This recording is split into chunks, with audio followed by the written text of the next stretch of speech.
본문을 근거로 당신의 왕은 누구입니까? 이러한 제목으로 말씀을 나누고요. 특별히 여행 오신 여러분들 또 예배 드리시는 분들 계실 텐데요. 그분 가운데도 주님의 음성이 듣기를 축복합니다.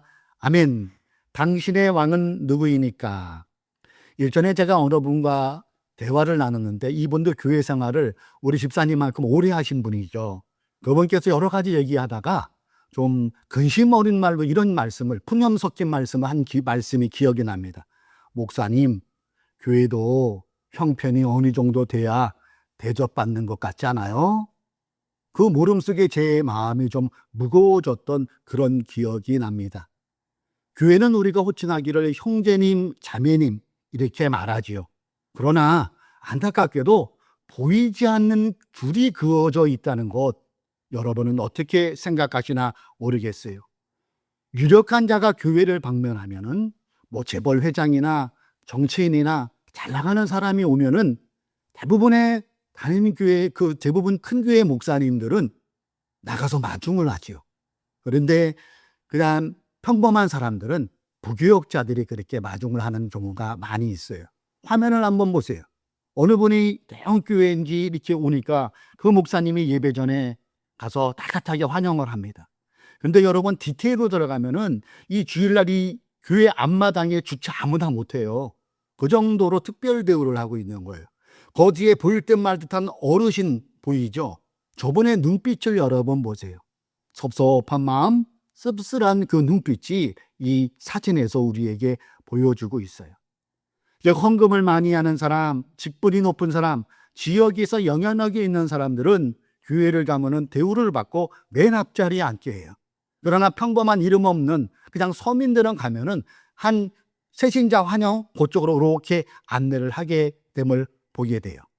이것을 제가 보면서 느낀 것은 좀 전에 제가 말씀드린 이 분의 말이 아주 틀린 말은 아니구나 하는 그런 생각을 하면서 마음이 좀 허전하면서 그런 이상한 마음이 든 거는 사실입니다. 오늘 우리가 읽은 이 말씀은 제가 방금 말씀드린 이 얘기와 많은 지점이 닮아 있어요. 예수님을 잡아온 유대 지도자들은 로마에 파견 나온 빌라도 총독에게 강하게 요구하고 있어요. 그것도 큰 소리로 강하게 얘기합니다. 가이사 외에는 우리에게 왕이 없나이다. 이 문구를 여러분 다 생각해 보세요. 지금 저 화면에 보이는 사람들은 대제사장과 제사장들이에요. 사내들인 공회, 즉 우리나라의 국회라는 그런 비슷한 기능이 당시에 있었는데 자치기구와 이분들의 여러분 복장을 보세요. 굉장히 화려하죠. 그리고 그 앞에 있는 우림과 둠빔이라고 표현하는 그곳에는 홍보선, 녹보선, 이스라엘 12지파를 상징하는 보석이 박혀 있어요. 저들에게는 굉장한 상위 그룹이죠. 지도자층에 있는 분들이. 그런데 이분들이 로마 총독을 만나서 이렇게 얘기하는 거래도요. 가이사 외에는, 즉 로마 황제 외에는 우리에게 왕이 없나이다. 이것이 정치적 발언이기도 하지만은 좀 더 구체적으로 신앙적으로 우리가 접근해 보면요, 이분들이 지금 신앙의 방향 전환을 선언한과 진단이 없는 거예요. 신앙의 방향 전환. 여러분, 이스라엘 민족은 선민의식이 투철한 사람들이죠. 오직 야훼만이, 여호와만이 우리의 왕이라고 고백하는 유일 신앙 민족이에요. 또 하나님께 택감 받았던 선민의식으로 똥돌 묻혔어요. 이방인들과는 같이 식사도 안 합니다. 이 정도로 굉장한 특혜의식, 선민의식, 영적 자부심이 굉장히 대단한 사람이, 하물며 이 지도자들은 어떻게 했어요? 더 똘똘똘 뭉친 그런 사고로 뭉친 사람인데 오늘 이런 발언을 하는 거예요. 가이사 외에는 우리에게 왕이 없나이다. 그러면 이 말을 뒤집어본다면 하나님은 우리의 왕이 아닙니다. 이렇게 생각할 수도 있다는 것이죠. 그들의 마음 중심이 바뀌었다는 증거로 이 구절을 우리가 받아볼 수가 있어요. 저들의 왕이 하나님에서 로마 황제로 옮겨간 것 아닌가, 이런 의심을 충분히 들 수 있는 본문의 내용입니다. 여러분, 이와 비슷한 상황에서 예수님께서 마태복음 6장 24절에서는 이렇게 말씀하셨어요. 너희가 하나님과 재물을 겸하여 섬기지 못하느니라. 이 말씀을 마태복음 6장 24절에서 주님이 말씀하셨거든요. 그렇다면은 이 종교 지도자들의 이 얘기는 굉장히 반비례하는, 이에 반하는 그런 발언을 했다는 것을 우리는 알 수가 있다는 것이죠. 하나님과 재물을 같이 섬기는 모습을 보여준 게 당시 종교 지도자들의 모습이었다는 것입니다.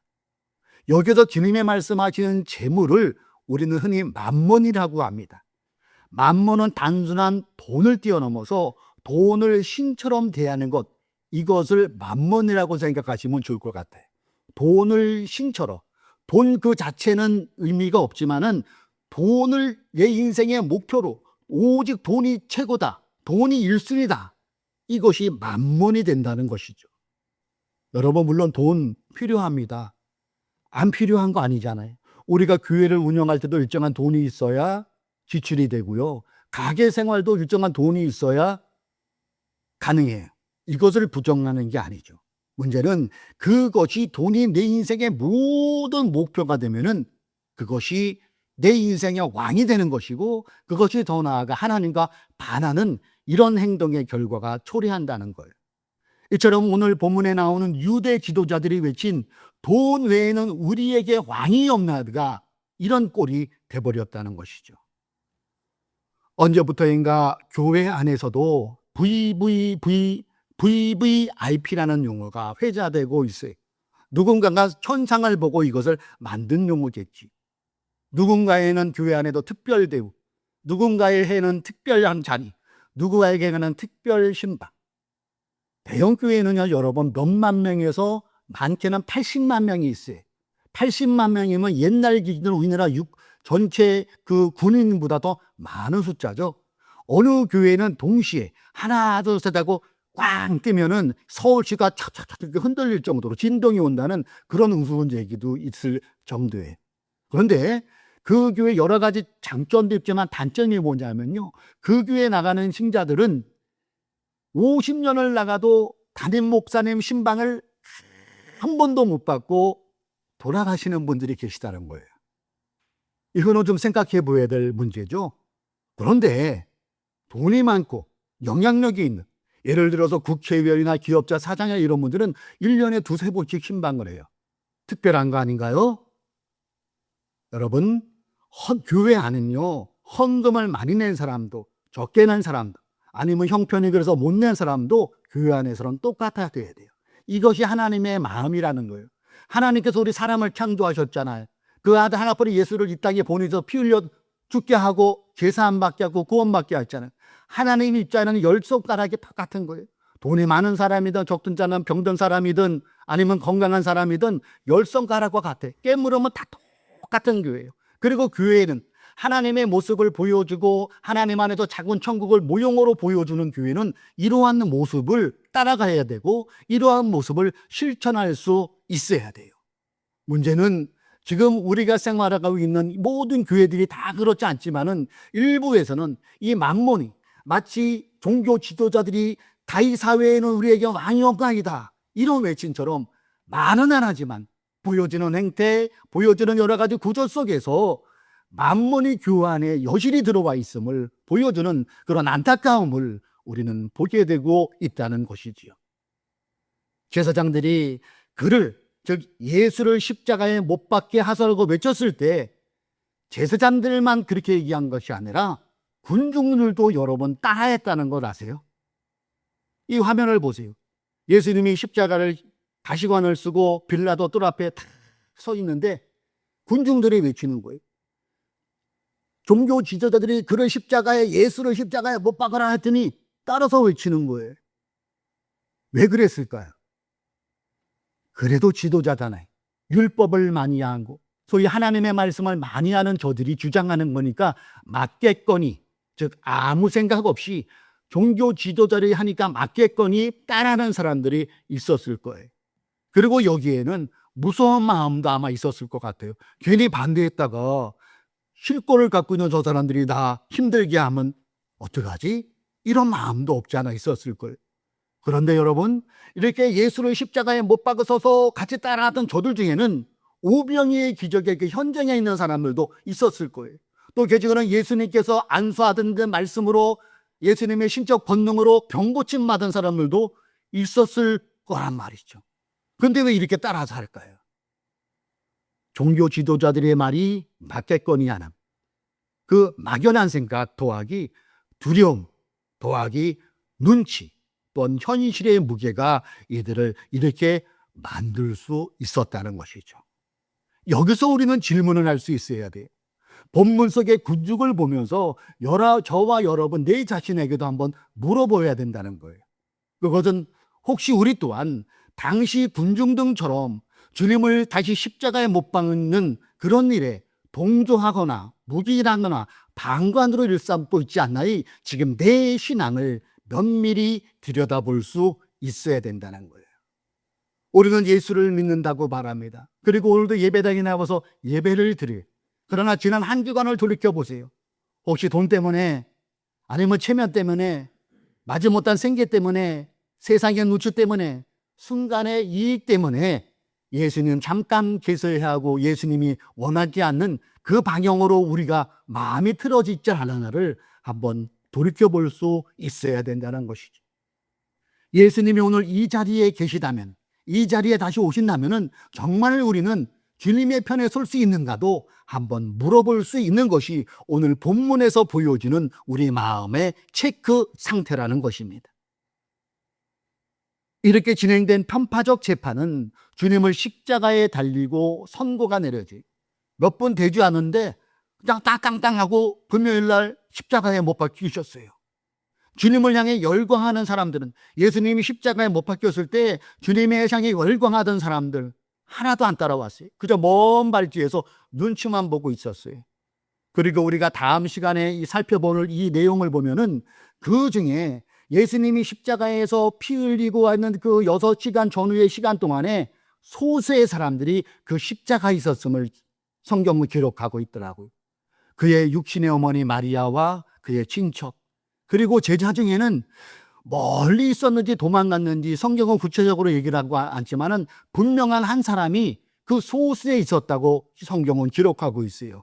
그 사람이 바로 주님의 제자 요한이었어요. 요한. 여기에서 우리가 또한 생각해 볼 것이 하나 있죠. 그것은 교회는 다수로 유지되지 않는다는 거예요. 즉 교회는 끝까지 남는 사람, 예수님과 함께 끝까지 가는 사람을 통하여 이 복음이 빛을 발할 수 있으며 더 나아가 교회는 생명력을 유지할 수 있었다는 거예요. 여러분 오늘날 큰 교회들이 여러 가지 행사를 하지만은 그렇게 좋은 반응을 못 얻어요. 왜 그럴까요? 그 안에 소수가 없어서 그러지 않을까요? 말은 하나님을 따라온다고 하고 하나님 얘기를 많이 하지만 정작 주님이 원하시는 그 길을 가지 않기 때문에 사람들에게 외면받지 않나를 한번 살펴볼 수 있어야 돼요. 그리고 우리들은 열악하고 힘들지만은 주님이 십자가에 달렸을 때 마지막까지 남아있던 요한의 모습이 저와 여러분의 모습이 되어야 된다는 사실을 믿으시기 바랍니다. 강릉에는 약 250개, 260개의 교회가 있다고 하지요. 해마다 교회 주소록을 보면은 그 정도가 되는 것 같아요. 여러 부류의 교회가 있어요. 그래도 강릉시 내에도 이 요한 같은 사람들이 있다고 저는 확신합니다. 형편은 어렵지만은 눈물로 교회를 지키는 분들, 이름 없이 영실하는 분들, 그들 때문에 아직 교회는 생명력을 유지할 수 있다는 것이죠. 그리고 우리 함께 예배드린 저와 여러분도 이 안에 들어간다고 저는 생각을 합니다. 그래요?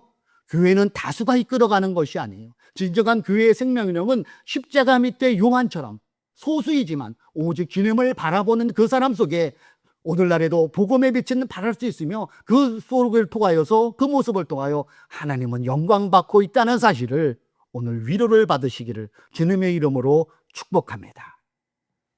오늘은 3일 만세 운동이 일어난 지 107주년이죠. 우리가 있는 이쪽 오른편 쪽에 3.1답 공원에도 행사가 해마다 있는 걸로 알고 있습니다. 1919년 3월 1일 서울 태화관에서 33명의 민족 지도자들이 독립선언을 낭독했어요. 그들이 사인을 하고 낭독을 했어요. 그 안에는 승려도 있었고 천도교 지도자도 있었고 적지 않은 개신교 지도자들이 있었고 약 16명의 종교 개신교 지도자들이 있었다고 합니다. 1919년 기미독립 선언서에 서명한 33민족 16명이 개신교인 것, 자랑스러운 부분이죠. 그러나 시간이 흐르면서 일제의 압력과 회의 속에 흔들린 지도자들도 부끄러운 모습도 있었습니다. 그리고 끝까지 신앙의 절개, 민족의 그 독립을 바라며 타협하지 않은 사람들이 있었어요. 그 중에 대표적인 게 만해 한영원 선생, 이분은 스님이죠. 그리고 양한묵이라는 분, 이분은 끝까지 신사참배를 거주하다가 옥사하셨어요. 그리고 신석구, 이분은 개신교 감리교회 목사님입니다. 왜 여러분 이분들이 다른 사람들하고 회의하고 대충대충 하는데 끝까지 절개, 독립을 향한 절개, 나라 사랑에 대한 절개, 그리고 신석구 목사님 같은 경우는 주님을 향한 절개를 지켰을까요? 그들의 마음에는, 이 목사님 마음에는 예수가 왕이었다는 거예요. 그 마음이 흔들리지 않았고 끝까지 신앙의 절개를 지켰으며 오늘날도 이분의 그 삶 속에 수결함이 느껴지는 그런 이름으로 남겨져 있어요. 여러분, 이것은 1919년의 문제를 넘어 오늘날 우리의 문제이기도 할 것입니다. 저와 여러분은 여러 가지 삶의 위기 앞에서 누구를 왕으로 섬기고 있습니까? 우리가 진짜 섬기는 분이 예수 맞습니까? 아니면 우리도 분중성에 묻혀 예수를 죽여라, 예수를 죽여라 하는 그 무리 속에 만몬이 우리의 신이 되어 있지 않나를 한번 냉철하게 내 자신을 들여볼 수가 있어야 된다. 바로 이 시간 요한복음 19장은 저와 여러분에게 강하게 묻고 있습니다. 가이사 외에는 우리에게 왕이 없나이다. 이 고백을 너희들도 하고 있느냐? 정말로 너희가 왕은 오직 하나님이다. 이 고백을 하고 있느냐를 종교 지도자들의 그 말을 통해서 우리에게 묻고 있다는 것입니다. 바라기는 오늘 우리가 다 마음에는 가이사가 왕이 아니라, 로마 황제가 왕이 아니라, 만몬이 왕이 아니라 우리는 오직 하나님이 우리의 왕입니다 하는 이 고백을 할 수 있는 저와 여러분이 되시기를 주님의 이름으로 축원드립니다. 이럴 때 교회가 바로 설 수 있으며 이럴 때 우리의 신앙이 올곧게 나아갈 수 있는 거예요. 저는 오늘 이 말씀을 준비하면서 떠오른 구절이 잠언 30장이에요. 우리는 여러분 연약한 인간이에요. 저도 예배는 아니잖아요. 물질의 파고가 심하면은 마음이 힘들어져요. 관계 속에서 어려우면은 불면의 밤을 보낼 때도 있어요. 예수님 믿는 나인데도 달콤한 유혹이 오면은 이성의 유혹이든 물질의 유혹이든 권력의 유혹이든 마음이 흔들리는 게 저의 마음이더라고요. 설교를 준비해서 떠오른 것이 잠언서 30장이에요. 여러분은 어떻게 생각하실지 모르겠는데 이 마음이 우리의 마음이 되었으면 참 좋겠다는 생각이 들어요. 제가 읽어볼게요. 저를 가난하게도 부유하게도 하지 마시고 오직 저에게 필요한 양식만을 주십시오. 9절입니다. 제가 배불러서 주인님을 부인하면서 주가 누구냐고 말하지 않게 하시고 제가 가난해서 도둑질을 하거나 하나님 이름을 욕되게 하거나 하지 않도록 하여 주십시오. 이게 요즘 저의 기도더라고요. 그리고 오늘 본문과 매치가 됐어요. 여러분, 인간의 연약함은 어쩔 수가 없어요. 그렇다면 하나님의 은혜로 돈이 너무 많아가지고 내가 자꾸 교만해지면은 가의사가 왕이라고 되는 거잖아요. 반대로 돈이 너무 없어서, 생활이 너무 없어서 순간 거짓말을 하고 나 이익을 추구하고 사기 비슷하게 한다면은 그것도 가이사가 왕이 되는 거잖아요. 이렇게 되지 않도록 우리가 이 기도가 필요할 것 같아요. 갈수록 어려워지는 우리의 삶 속에서도 또 풀리지 않은 이 삶 속에서도 우리가 주님의 이 잠언의 30장 말씀을 마음에 담아서 주여 나로 하여금 너무 부하게도 마시고 너무 가난하게도 마시고 일용할 양식을 주셔서 누가 나를 찾아오면 그들에게 따뜻한 환대할 수 있는 밥 한 끼 함께 사줄 수 있는, 그리고 너무 어려운 내 이웃들을 보면은 적은 돈에만아마 같이 마음을 합칠 수 있는 그 정도의 규모로 살아가는 게 정말 행복이 아닌가 하는 그런 생각을 저는 해보았습니다. 그래요?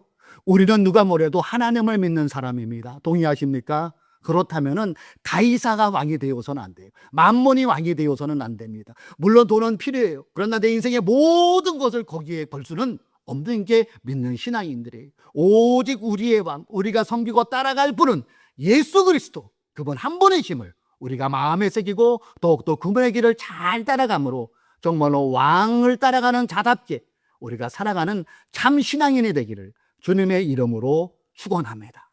그래서 오늘 설교 제목을 당신의 왕은 누구입니까? 이런 질문으로 설교 제목을 잡아보았습니다. 기도하시겠습니다.